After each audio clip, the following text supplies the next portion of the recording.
Welcome to the Hetfield House. I'm Don Jecka, the host for this series of programs, and with us today we have Lieutenant Al Atanasio of the Mountainside Police Department. Congratulations, Al. I see that you were just named a lieutenant. Yes, I was. Thank you very much. Very interesting. And do you mind if I call you Al? No, not at all. Normally, I call officers sir because I'm fumbling for my registration and my insurance card and so forth. Al is kind of the historian for the Mountainside Police Department. Why did you take on such a role, Al?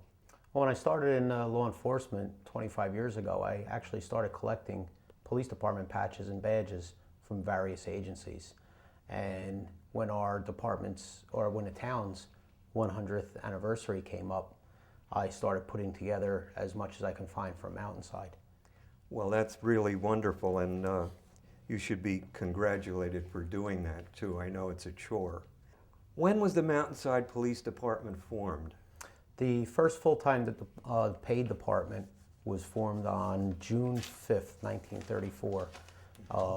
Chief Robert Honecker was appointed as the first department's chief, and also appointed with him were 9 special police officers that were part paid. And prior to that date, what type of police services were provided to the borough? When the borough was actually part of Westfield, prior to 1895, police services were provided by the Westfield Police Department. When Mountainside split from the town of Westfield, it was on the municipality itself to provide its own police services. So volunteer, there were very varied titles given to the people that were elected to yearly positions. They were constables, marshals, chief marshals, and chief constables. And they were volunteer positions that served at the pleasure of the elected officials for 1 year. And what kind of salaries were available in those days? Chief Honecker's first salary was $117 a month. And that consisted of a 6-day work week, 10-hour days. That was 60 hours 60 for hours $117 a month. And what types of vehicle did the department have in those days? The department's first vehicle was a 1925 Harley-Davidson motorcycle, which was actually used by some of the volunteer officers prior to the start in 1934. And the department also had a 1933 Plymouth Coupe. I see. And were radios used then? No, there were no radios in the vehicles back then. That technology hadn't come out yet. There was a pole-mounted light in front of the old police headquarters, and the officers that were on patrol were required to drive by headquarters at least once every half hour.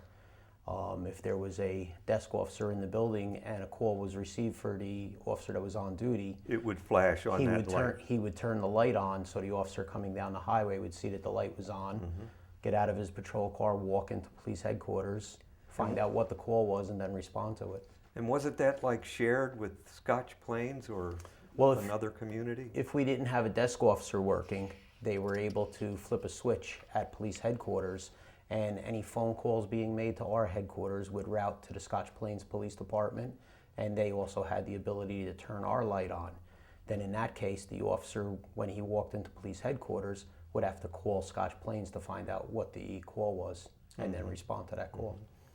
And were there detectives when the department was established? No, there were no detectives from 1934 to 1964. Prior to 1964, the officer would follow up on all of his cases, and after 1964, Sergeant James Herrick was appointed to our first detective bureau. How many men have held the position of chief of police? Since the beginning of the paid department, there were 5 men that held the position of chief of police. The first chief was the first man appointed to the department, Robert Honecker.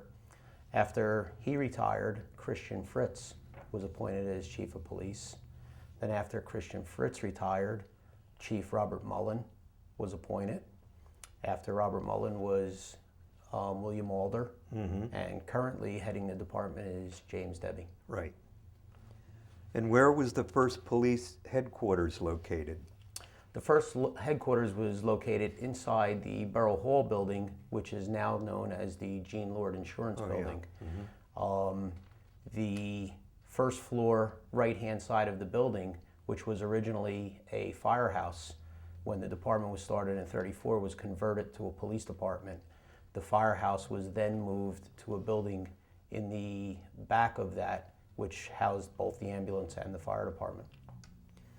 Did the police occupy any other buildings?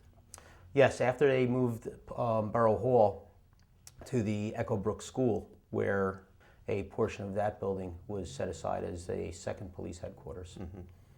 How many officers are currently on the Mountainside Police Department? Currently, we have 22 officers. There's a chief of police, a captain, a lieutenant. There's 4 sergeants. We have 3 detectives. Currently, we have 2 corporals. There's supposed to be a total of 4 corporals, and the rest are patrolmen. Other than Patrol and Detective Bureau, are there any other special units within your department? Yes, we have several officers are trained as firearms instructors. There are 3 officers trained as motorcycle operators. We have 2 DARE officers that teach the DARE program in Deerfield School. We have a school resource officer that spends the majority of his day coordinating programs with the schools and interacting with the children. We have a major accident investigation team. With the amount of traffic that comes down the highway, we often see very serious accidents, and that prompted the department to start an accident team to investigate those accidents. And we also have a Homeland Security liaison. Could you describe that in a little bit more detail? Is that associated with a federal program?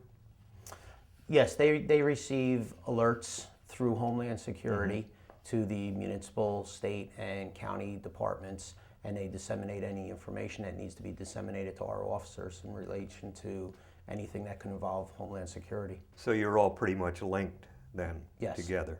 That's good. Any officers assigned to any units outside the department? Yes, we have 2 officers that are assigned to the Union County Emergency Response Team. One is a SWAT team member and one is a hostage negotiator. The county prosecutor's office started this program, and they mandated that each department assign at least 1 officer to that unit. Some departments have assigned additional officers. We also have 1 officer assigned to the Union County Arson Squad, which goes out and assists other departments whenever there's suspicious fires in their jurisdiction.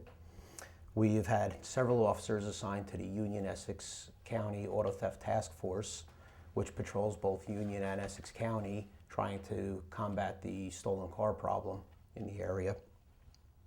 And we have had an officer assigned to the Union County High-Tech Crimes Task Force, which is another program run through the county prosecutor's office to investigate computer crimes and receive training in that type of crime investigation. And periodically we have assigned officers to the Union County Narcotics Strike Force. Actually sent officers to New York City during the terrorist attacks of 9/11. We had officers in both Manhattan and Staten Island.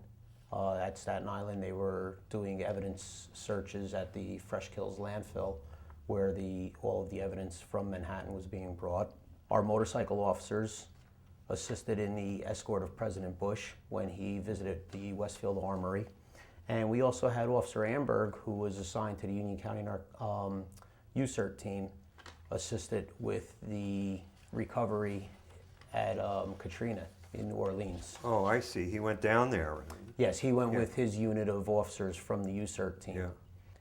And let me ask you now, Al, if the department had one piece of advice to give to our citizens, what would it be? Whenever you see something that you think looks suspicious, do not hesitate to call the police department. Don't think that it's something so trivial, because there may be someone that we're looking for or information that we need that will tie someone to a crime. And if we get that information immediately, it makes our job so much easier. We have had times where we would receive a phone call from somebody that was on their way to work, they may wait a half hour until they get to work to call the police department to say that they saw someone or a vehicle that looks suspicious in their neighborhood, but obviously by the time the officers get there, the vehicle or the person is gone. Well, that's a solid piece of advice. Thank you. Thanks a lot. We really appreciate all your input and all your information that you've provided for us. And I'm sure it gives our citizens a better feel for what the department does for them. And as for you viewers, stay well and stay safe.